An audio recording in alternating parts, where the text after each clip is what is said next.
নমস্কার বন্ধুরা, আমার শখের হেসেলে তোমাদের স্বাগত জানিয়ে আজ একটি নতুন রেসিপি নিয়ে এসেছি। আশা করি প্রত্যেকেই ভালো আছো। আজকে নিয়ে এসেছি লাউ দিয়ে ডিমের কারি।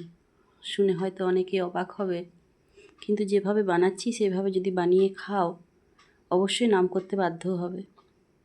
তার জন্য আমি প্রথমে কড়াইতে সরষের তেল গরম করে সেদ্ধ করে রাখা ডিমগুলো হলুদ দিয়ে লাল লাল করে ভেজে তুলে নেব। এভাবে একবার বানিয়ে খেয়ে দেখো। অনেকেই জানি, হয়তো লাউ দিয়ে ডিমের কারি শুনে নিয়ে অবাক হয়ে যাবে। এইভাবে একবার বানিয়েও বেশ সুন্দর এক থালা ভাত আরামসে অনায়াসে শেষ করে নিতে পারবে। দেখো, ডিমগুলো লাল লাল করে ভেজে তুলে নিয়েছি। এবার ওই তেলের মধ্যে বেশ খানিকটা পেঁয়াজ কুচি দিয়ে দিলাম। পেঁয়াজ কুচিটা হালকা ভেজে নেব, তাই তার সাথে দিয়ে দিচ্ছি একটা গোটা কাঁচা লঙ্কা। কাঁচা লঙ্কাটা আর পেঁয়াজ কুচিটা একটু তেলের সাথে নেড়ে চেড়ে নিলাম। এবারে দেখো, এই তেলের মধ্যে বড় সাইজের কেটে রাখা লাউগুলো এর মধ্যে দিয়ে দিলাম। লাউগুলো দিয়ে একটু হালকা নাড়াচাড়া করে নেব। একটু নাড়াচাড়া করে নিয়েছি। এবার এর সাথে দিয়ে দিচ্ছি কয়েকটা বড় বড় সাইজের কেটে রাখা আলু। যেভাবে বানাচ্ছি বন্ধুরা সেইভাবে বানাও, অবশ্যই তোমাদের ভালো লাগবে। সম্পূর্ণ রেসিপিটার সাথে থেকেও স্কিপ করে যেও না কেউ। যদি তোমাদের আমার রেসিপিগুলো ভালো লাগে অবশ্যই ভিডিওগুলো লাইক করে দিও, চ্যানেলটি সাবস্ক্রাইব করে দিও এবং কমেন্টের মাধ্যমে জানিও রেসিপিগুলি কেমন লাগলো। লাউ এবং আলুগুলো হালকা ভেজে নিয়েছি। হালকা ভেজে নেওয়ার পর এর মধ্যে দিয়ে দিচ্ছি আদা রসুন আর কাঁচা লঙ্কার পেস্ট। এটা যতক্ষণ আমি কষাবো ততক্ষণ কিন্তু এর মধ্যে নুন দেব না। নুন দিলে কি হবে, এই লাউয়ের যে জলটা সেটা বেরিয়ে যাবে এবং মশলাটা কষানো হবে না। হালকা এই মশলাটা কষিয়ে নিয়ে এবার এর মধ্যে অ্যাড করছি গুঁড়ো মশলা। তার জন্য দিয়ে দিচ্ছি ধনে গুঁড়ো, দিয়ে দিলাম পরিমাণ মতো জিরে গুঁড়ো, আর দিয়ে দিচ্ছি পরিমাণ মতো হলুদ গুঁড়ো আর একটু লঙ্কার গুঁড়ো। এগুলো দিয়ে বেশ ভালোভাবে মিডিয়াম টু লো ফ্লেমের মধ্যে এটাকে কষাতে হবে। মশলাটা যাতে ভাজা ভাজা হয়ে যায়, খুব সুন্দরভাবে কষাবো। ভয়ের কোনো কারণ নেই যে লাউ কষাচ্ছি জল বেরিয়ে যাবে, কোনো অসুবিধা হবে না।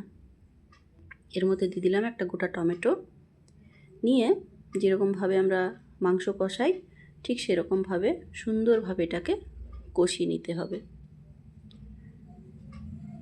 আস্তে আস্তে কষিয়ে নিচ্ছি।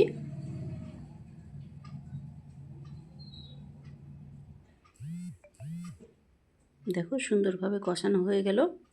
এবার এর মধ্যে আমি দিয়ে দিচ্ছি একটা ডিম কারির মশলা। এই মশলাটা যদি তোমাদের কাছে থাকে তাহলে খুব ভালো, এর ফ্লেভারটা খুব সুন্দর। যে কোনো ডিমের কারি খুব সুন্দর টেস্ট এবং ফ্লেভার এনে দেয়। এই মশলাটা অ্যাড করে দিলাম। অ্যাড করে দিয়ে এবার আমি দিচ্ছি পরিমাণ মতো নুন। যেহেতু মশলাটা কষানো হয়ে গেছে, তেল ছেড়ে দিয়েছে, তাই এবার আমি নুনটা অ্যাড করলাম। নুনটা অ্যাড করে নিয়ে খুব সুন্দরভাবে আরেকটু কষিয়ে নেব, যাতে ডিম কষা মশলাটা এর মধ্যে বেশ ভালোভাবে ভাজা ভাজা হয়ে মিশে যায়। দেখো, সুন্দরভাবে এটাকে কষিয়ে নিয়েছি। যে সমস্ত বন্ধুরা এখনও চ্যানেলটি সাবস্ক্রাইব করনি, তাদের যদি আমার ভিডিওগুলি দেখতে ভালো লাগে তো অবশ্যই পাশে থেকো বন্ধুরা, চ্যানেলটি সাবস্ক্রাইব করে দিও। বেশ সুন্দরভাবে আস্তে আস্তে এটাকে শুকনো শুকনো করে কষানো হয়ে গেছে। এবার ওর মধ্যে আমি পরিমাণ মতো জল দিয়ে দেবো। পরিমাণ মতো জল দেব যাতে লাউ এবং আলু এই দুটো সেদ্ধ হয়ে যায় এবং জলটা এর হাফ হয়ে যায়। যতটা জল দিয়েছি তার থেকে যেন হাফ হয়ে যায়। এই জলটা দিয়ে একটা ঢাকা দিয়ে দেব। দেখো কিছুক্ষণ পর এটা ফুটে উঠেছে, লাউ এবং আলু সব সেদ্ধ হয়ে গেছে এবং জলটাও কমে গেছে। যে কারিটা বানাচ্ছি সেটাও গাঢ় গাঢ় হয়ে গেছে। এবার এর মধ্যে ভেজে রাখা ডিমগুলো অ্যাড করে আরেকটু ফুটিয়ে নেব।